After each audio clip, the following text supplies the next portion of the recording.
Okay, well, that was weird.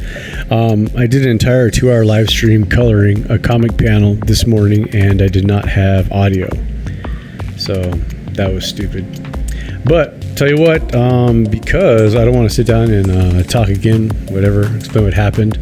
There's me taking a phone call. You like that? That was great. So I'm just going to cut past the first like 30-40 minutes of it, which was basically just flatting.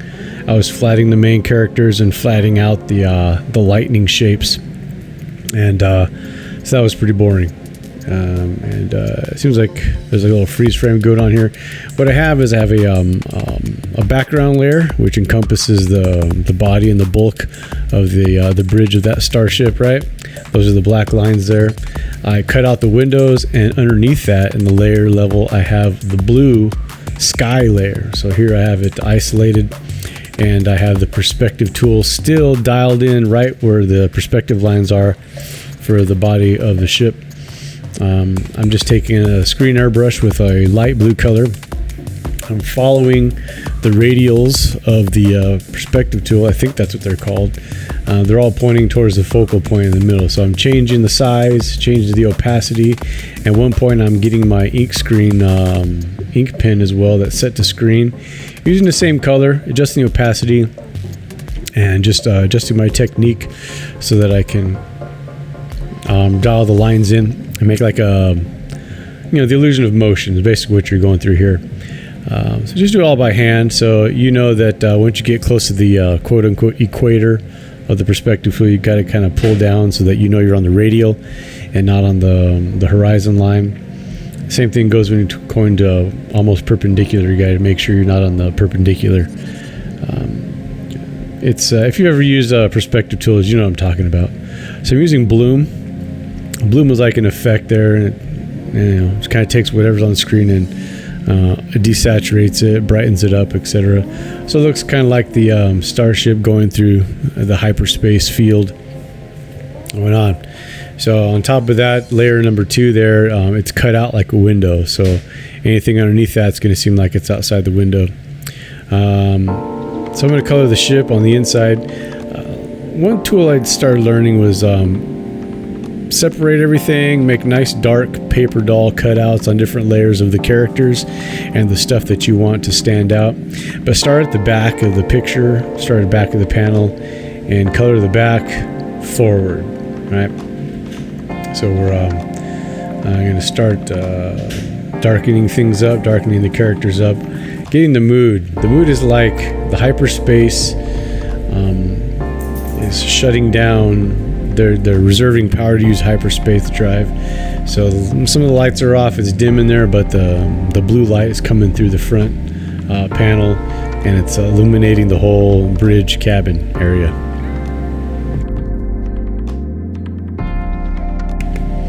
So I think what's going on here is I'm taking those paper doll cutouts and starting to flat stuff. So I'm flatting Caiaphas here. It's basically gray and dark gray. You don't want to have a black character, just straight up 0000 black, because you can't do any shadows on it. It's just like a void. You can highlight, but it's just not going to look weird. So he's gonna be like a gray. I got my other character, Vaz Blayton, I think his name is, and he's over here. He's being increasingly fed up with the abuse from Darth Caiaphas. Should have joined the Empire, but he did.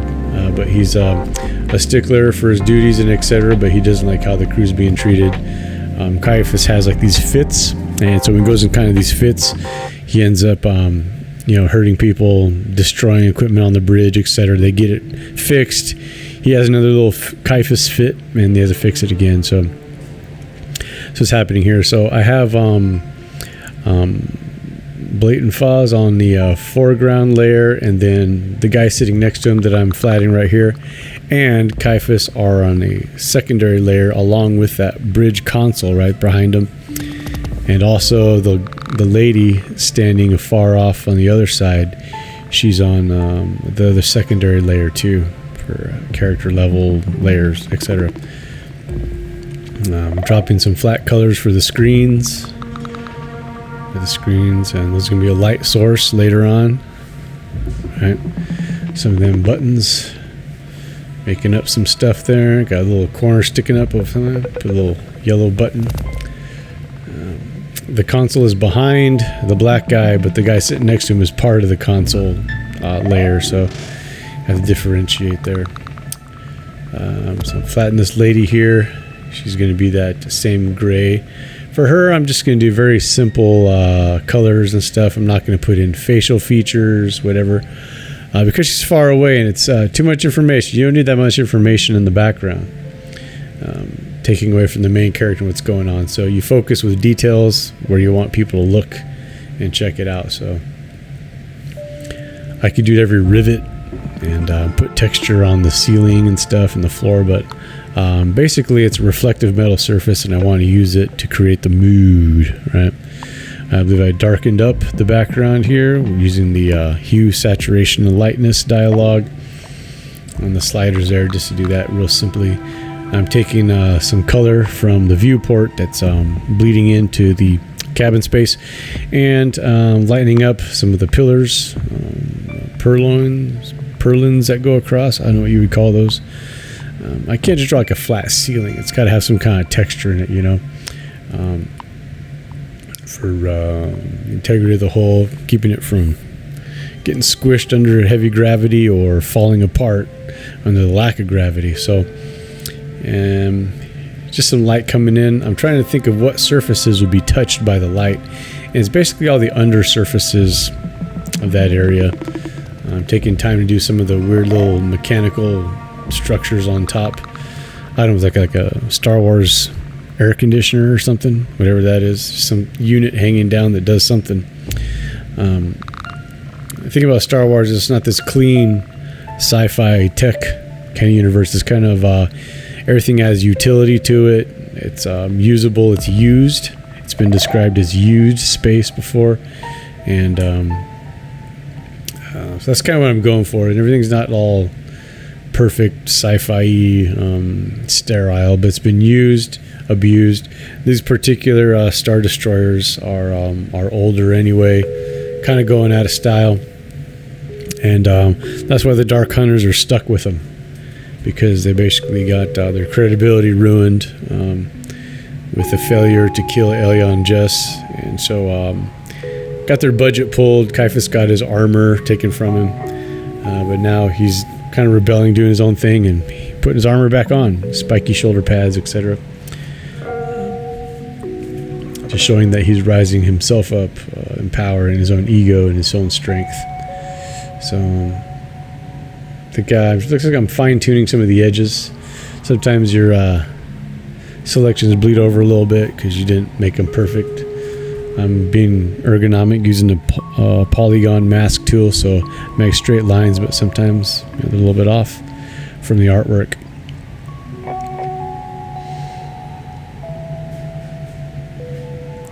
I think I'm using the screen ink tool to make these tighter lines on the pipings that's in the ceiling, because light falls different on cylinders than it does on flat surfaces. So I switch up the tool to better reflect maybe the behavior of the light and how that would look.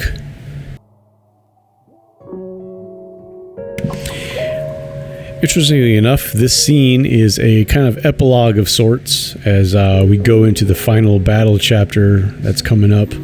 But this is there's not going to be any dialogue for most of these.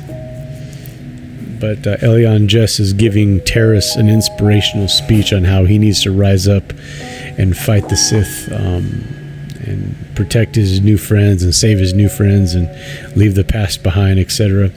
And so all these things while Elion's talking, there's going to be a bunch of panels, little vignettes of certain characters that are going to be placed in certain places, I guess you could say, for the final chapter. So anytime you do a battle scene, you got to get all your pieces in the right place, stage your resources. That's kind of what I'm doing towards the end of this chapter. I'm getting certain people to certain places so they can be there at certain times and do certain things. It's kind of like what Pastor Mitchell says the will of God is, right? The will of God is certain people doing certain things in certain places at certain times. So that's kind of what I'm setting up here. You know, this is like, in my story, the Force is God. You know, it's like a word we're using to describe God and how he interacts with people, how he uses the good guys, etc., and how the Sith abuse everything, and the dark side perverts and twists what the Force has created, etc. That's kind of what I'm going for here. So what I just did right there, if you're paying attention, I'm selecting the lightning layer, alpha locking it, duplicating it, and then I moved it up a couple on top of the lines. I colored it all red. I did a Gaussian blur, changed the layer opacity to add, and made like a, you know, the frizzy outline. I also painted the original line art with the lightning line art with a red color, and I have like and made it a screen layer. So now I got a kind of a see-through line layer. You can barely tell, but it carries like this red tinge to it across the white inner core of the lightning. I made that transparent too. Put that at screen or add. Made it slightly opaque so you can see through on the other side. That's why I flat everything painstakingly underneath the lightning so that you can see it through on the other side when I make the lightning, you know, transparent. I had this idea that the chains would be on fire. The hook would be transmitting this, you know, the lightning. It's like a conduit for Caiaphas's rage, right? It would be the opposite, kind of like the thing what a lightsaber would be for the Force user, except Caiaphas has this mysterious staff and don't know where he got it from, but he's got it, and it's a conduit through his power, and he can express himself drastically with it, right? But I had this idea that the chains coming off would represent bondage. The hook is the temptation, and so the chains are now spurting fire out. And I don't know how great this turned out, honestly, but I kind of like the idea that there's more than just this red glow coming around everywhere.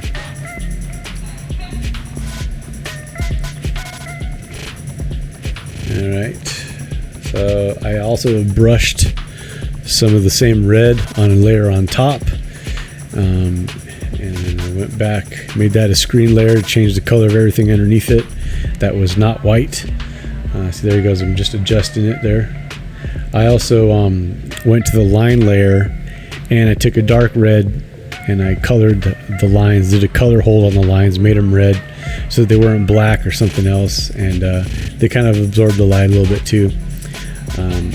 So I had to go back to the line layer and do some black over where Caiaphas is, because the color hold didn't look good on the character, just on the staff that he's holding.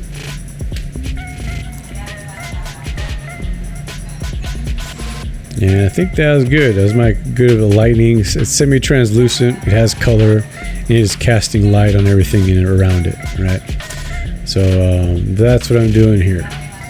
Because I decided that it wasn't bright enough, so I just started duplicating. It was all add layer. It was all 100%. So I just squished them all together, and they compounded into one layer, and with the same exact effect, no change happened. I'm doing looks like a blue light. I want the windows to be just casting this crazy light. Actually, what I'm doing here is I'm casting a little light blue color hold on top of the background layer. So I've alpha locked it, and I'm doing that now. Looks like I found something a little small to adjust. I think I'm just going to start highlighting. Yeah, I'm just highlighting on the character now. I'm actually starting to render. This is the part everybody waits for, the cool rendering part. It's all the colorists like to do. We hate the flatting, we hate the prep, all that stuff, but it's necessary to get to this point.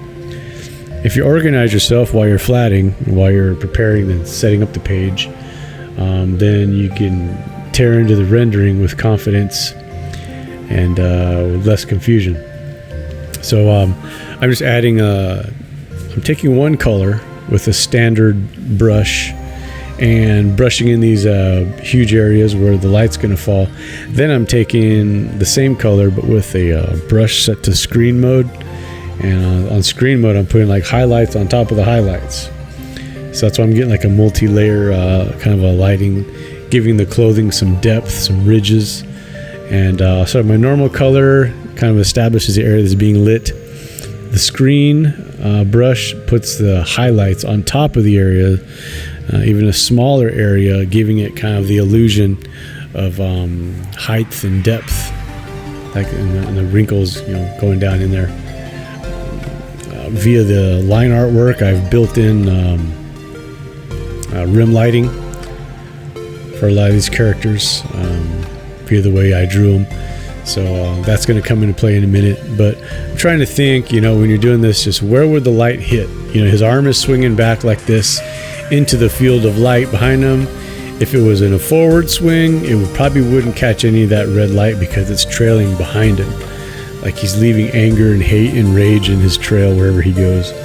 So the top or the bottom of the hood, the cowl, I guess you would call it, and then the rim of the shoulder pads, there might be like a 3D rim. If you think about those things in 3D space, there'd be a rim around them, and the light would fall in more pinpoint fashion on the spikes. So that's what I'm doing. So one of the things, if it's a reflective surface, that when light does hit it and it's rounded or conical, or if a person is wearing leather or pleather or fake vinyl, whatever it is, the light's going to group in little small water droplet areas, as opposed to the cloth like Caiaphas has for his cape, in which the color is going to be diffused across the surface more evenly. That's what I'm going for. I think I selected his staff and darkened it up a little so there'd be more substance to it underneath the glow of the lightning. I think the hardest part I had in this whole process was highlighting and doing things to the characters sitting in the chairs over there. Deciding where the light was hitting them, selecting appropriate areas, and doing them that way. I think I'm putting a glow on the floor. Obviously there's some touchdown on the floor with the lightning. I probably don't need to really put a shadow underneath him, but there's got to be something indicating that he's the floor is being lit by the lightning as well. So I made a selection, I reversed it. The interior of the selection is going to be like the shadow he's casting, and then the selection around it's going to be where the light is falling around him. So later on I go with a smudge tool, which I think Procreate has the best smudge tool I've used. It's way easy to figure out. I use Photoshop, I use Curl Painter, and I do all these settings and try and fake it and just get to a place where I'm comfortable. But the smudge tool basically it reads my mind, in Procreate. You can use any of the brushes as it, but I just use a regular soft round, and it works out fine. Just for pushing color back into boundaries and softening up edges of highlights that I do. So I'm searching for that dark surface, that panel down there. I don't know where it was at. Turns out it was on the line layer. I needed to black it out. So I finally found it. So that's kind of a pointless little tangent we went on this morning, but just FYI what's going on there. So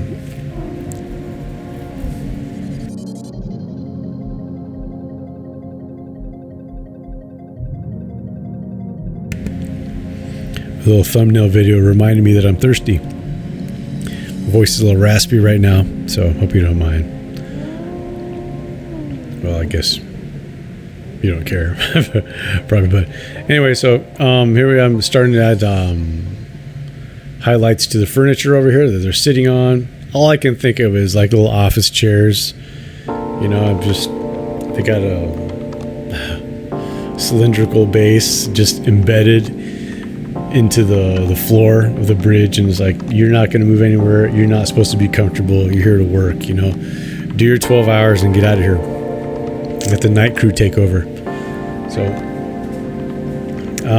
again, I'm trying to figure where exactly would light fall in these different places. And I've got the surface of the boot, which is going to be kind of leathery, reflective, semi-reflective, and there's going to be like his shirt, which right now is kind of nebulous and non-defined. There's no shadow on it, but I'm going to create highlight areas instead of shadow areas, just to make everything stand out. So I figured the back of those chairs might be slightly more reflective than clothing.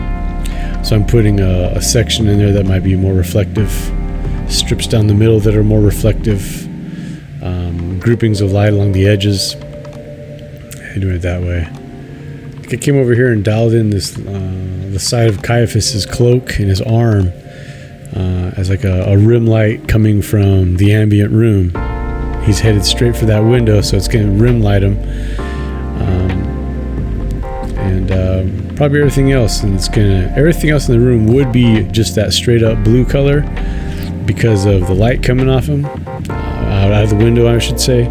But if it was for him walking down the aisle, spouting that red drain lightning everywhere, then the room would just be all blue.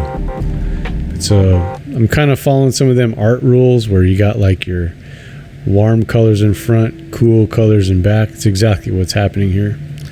I was thinking that I probably got a decent rule of thirds for my main character there. When he's the same width, one of him could fit on both sides of him. He's just not, dead center.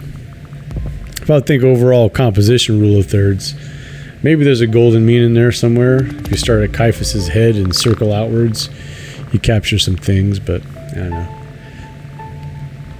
I think you just get the point. Your eye goes right to where he's going. So I figure some light would be falling on the, the air conditioner, whatever that is on the roof. You wanted to break up the weird ceiling.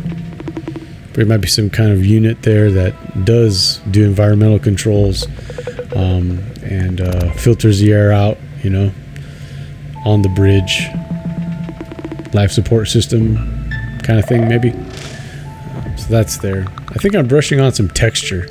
Now, I think that texture at this distance is kind of irrelevant. But I figured those beams could use some texture on them. Just let you know they're not made of plastic. They kind of got like a metal texture, a little brush screen on there. But I've got a screen brush that has a metal texture on it that I've been using. And it's kind of a thing. If I ever have metal somewhere, I just put that on there, and it breaks up from just flat color to something with texture. And you're like, okay, that's a different material. Okay, going over here, realizing all kinds of problems with the flatting over there.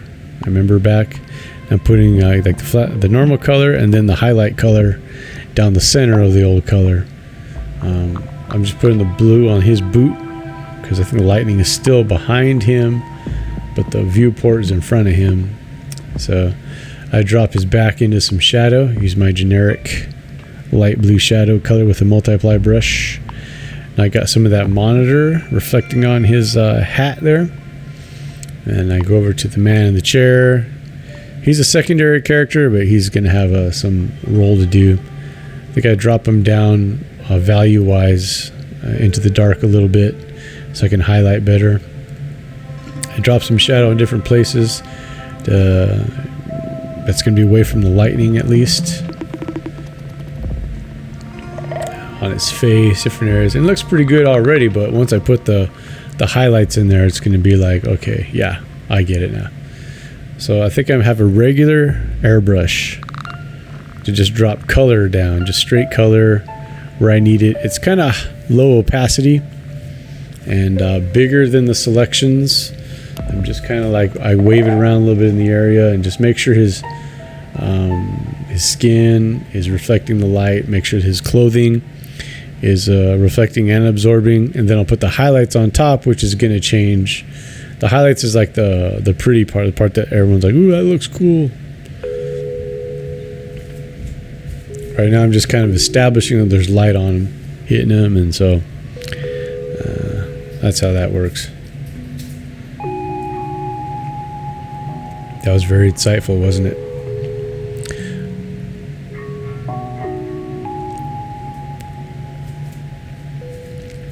Yeah, a lot of people might not want to sift through a 2-hour live stream to find some cool stuff. Maybe this little less than half-hour video will help you out. You never know. So, a lot of stuff going on here. I'm trying to find little edges that maybe would be catching the light. Something to accentuate his pose a little bit. Bring attention to his face. So, I want you to look at him and see his reaction. So, I'm doing a lot of like flashy highlighting work on him, his boots, his arm, etc. Putting them by some monitors that are going to kind of like backlight him.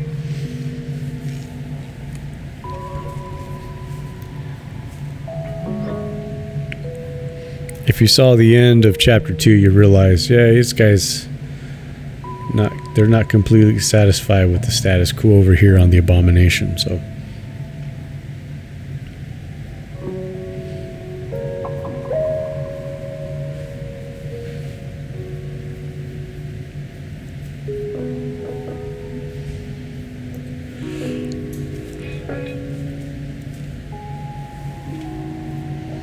I'm having some of the splash light from the monitors behind him. I'm adding that into the mix now. Sometimes I do this thing where I'll do like the tight cut and grade stuff, but then I'll just take an unselected airbrush area and just airbrush some color on top of everything I just did.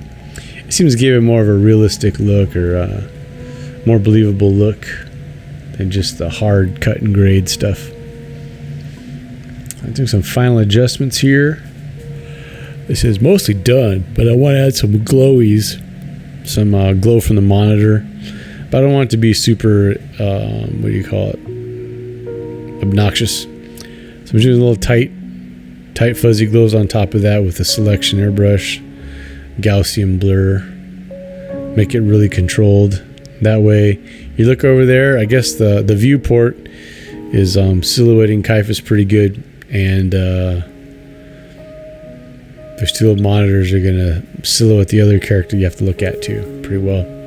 I'm just putting some dribble, some obble gobble on the monitor behind him. If I wanted to spend hours, I can go create myself a nice panel and drop it on top of there and distort it so it's in perspective and everything, but nah. That'll be for the printed version. So there'll be Easter eggs in there. I know what I'm adjusting there, but I'm getting stuff done. I think I adjusted the girl to make her darker. I used the curves dialogue just to bring down the shadows and keep the highlights there. So, but you can see her better. She doesn't blend in with the thingy. Anyways, that's how that turned out. And so here I'm going to put a nice full screen picture of what I did. I even had record time-lapse video turned off, so I can't even show you that. But all the coloring is lost to history now, that whole page. Even the art got turned off somehow. I was looking at it, took it all the way to the blue line, but for some reason it was turned off. So I don't know what happened. I'll figure this out. I guess that's why you have mods and stuff. People to call you and tell you, hey, there's no audio. That'd be nice. One of these days, man, the Dark Hunter's going to be a thing. We're going to have hundreds of people every stream just watching the artwork happen, asking questions, telling me, hey, there's no audio. And I can fix it on the fly, and they don't have to do stuff like this. So that's okay. Give me a microphone, I'll just keep talking. There's always something to talk about. But anyways, thanks for rewatching or watching. I hope you get some insight out of this, some help, some inspiration, and it's been great. Check out The Dark Hunter on Webtoons. Maybe doing a lot more art streaming and different things. I'm gonna plan on doing some comic book reviews. I got a stack of stuff that built up in the past year since I think I've done one. I think the comic Bible reviews, where that was, the Kingstone Bible reviews, the last ones I did. Since then, I've gotten a lot of crowdfunded stuff that's come to my house finally. A couple of things that I've bought here and there. We'll review some of that. I think my youngest son probably has some insight and some opinions on comics he wants to give. So probably have him on the screen if you don't mind. He's the next generation of comic enthusiasts. So that being said, have a good afternoon, morning, evening, midnight, 0 dark 30, whatever it is where you're at right now. Have a good day. Bye-bye.